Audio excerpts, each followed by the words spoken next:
بسم اللہ الرحمن الرحیم۔ السلام علیکم ورحمۃ اللہ وبرکاتہ۔ شارٹ سپیچز کو دیکھنے والے پیارے بھائیوں، بزرگوں اور دوستوں، آج کی ویڈیو انتہائی انفارمیٹیو اور آج کی ویڈیو اونٹوں کے متعلق ہے۔ اونٹ جسے صحرائی جہاز بھی کہتے ہیں اور صدیوں سے وہ انسانوں کی ضرورتوں کو پورا کرنے کے کام آ رہا ہے۔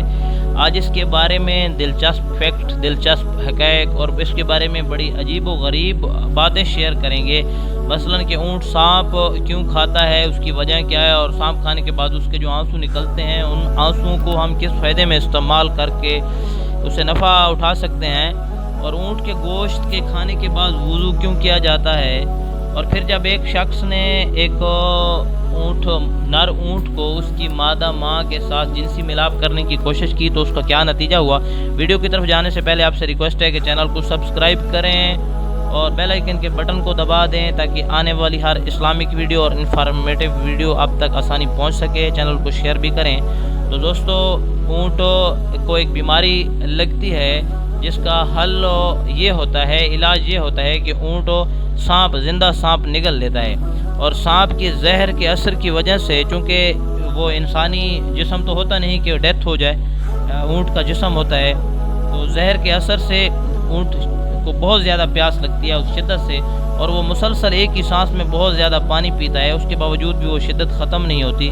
اس شدت کی وجہ سے جو اس کے آنسو نکلتے ہیں، ان آنسوؤں کو کسی سانپ کے ڈسے والے کے تریاق کے طور پر، دوا کے طور پر ان آنسوؤں کو محفوظ کر کے استعمال کیا جاتا ہے۔ اس کے علاوہ ایک شخص حضور علیہ الصلوۃ والسلام کی خدمت میں حاضر ہوا، عرض کی یا رسول اللہ، کیا میں اونٹ کا گوشت کھانے کے بعد، بکری کا گوشت کھانے کے بعد وضو کروں؟ تو اللہ کے نبی علیہ الصلوۃ والسلام نے فرمایا کہ کر لو تو اچھا ہے، نہ کرو تو کوئی مذائقہ نہیں۔ اور فرمایا، پھر عرض کی یا رسول اللہ، میں بکریوں کے باڑے میں نماز پڑھ سکتا ہوں؟ تو فرمایا کہ بالکل پڑھ سکتے ہو۔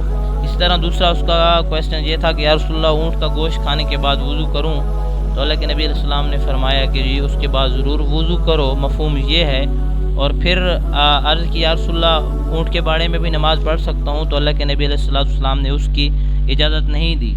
اونٹ کا غصہ بھی بہت زیادہ ہوتا ہے۔ اسی طرح جب ایک شخص نے ایک نر اونٹ کو اس کی مادہ ماں کے ساتھ جنسی ملاپ کی کوشش کی تو اس اونٹ کو پتہ چل گیا، اور اس اونٹ نے اپنے زبان کے ساتھ، اپنے دانتوں کے ساتھ اپنے ذکر کو کاٹ لیا، اور پھر اس شخص اپنے مالک کے لیے موقع کی تلاش میں رہا۔ جب اسے موقع ملا تو اس نے اپنے مالک کو مار ڈالا۔ اونٹ کا یاد رکھیے انتقام بہت سخت ہوتا ہے۔ کئی واقعات ہو چکے ہیں جب اونٹوں نے اپنے مالک کو کسی جنگل یا صحرا میں سفر کرتے ہوئے مار ڈالا، اور اس کی ایک برداشت بہت زیادہ ہوتی ہے۔ صحرا میں اس کے آنکھ کے اندر ایک جھلی ہوتی ہے، صحرا میں آنے والے طوفانوں، ریت کے طوفانوں کا مقابلہ کرتا ہے، اور پانی کو اپنے کھوانڈ میں سٹور کر لیتا ہے جو اس کا بڑا سا بنا ہوتا ہے، جس کی وجہ سے کئی دنوں تک مسلسل یہ پیاس بھی برداشت کر لیتا ہے۔